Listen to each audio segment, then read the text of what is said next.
నా పేరు వచ్చేసి రజిత. అది పటేల్గూడెం గ్రామం, మండలం వచ్చేసి ఆలేరు, యాదాద్రి భువనగిరి జిల్లా. గత 10 సంవత్సరాల నుండి వ్యవసాయం చేస్తున్నాం మేము.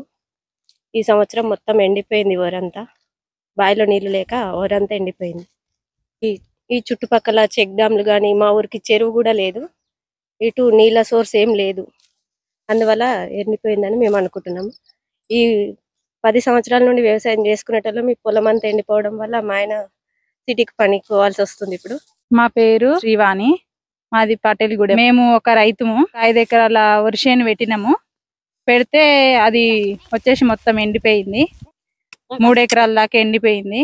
5 ఎకరాల పొలానికి 3 ఎకరాల నష్టం జరిగింది మాకు. మొత్తము వాటర్ లేక ఎండిపోయింది. చుట్టుపక్కల వాగులు ఉండడం వల్ల, వాగులల్లో ఇసుక తీసుకోవడం వల్ల భూగర్భ జలాలు మొత్తం ఎండిపోయి మా వరిసేను చాలా నష్టం జరిగింది. ఈసారి తీవ్రమైన పరిస్థితి, బాగా ఘోరంగా ఉంది.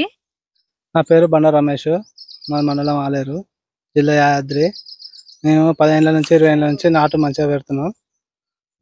నాటు ఇట్లా పెడుతుంటే ఈసారి ఎండిపోయింది పొలం అంతా. 5-6 ఎకరాలు నాటేసినాం, 3 ఎకరాలు ఎండిపోయింది. ఇట్లా ఉంది పరిస్థితి. ఎప్పుడైనా ఎండిపోలే. ఎప్పుడైనా ఖర్చు ఈసారి 1 లక్ష రూపాయలు అట్లా ఖర్చు పెట్టినాం. ఎప్పటికి పెడతాం అట్లా ఖర్చు అయినా కానీ మొత్తం పొలం ఎండిపోయింది, బాగా ఎండిపోయింది. ఇక్కడ పరిస్థితి లేదు. ఇప్పుడు ఈ ఎండాకాలం ఇంకా 2 నెలలు వారాలే, అది గ్యారెంటీ లేదు.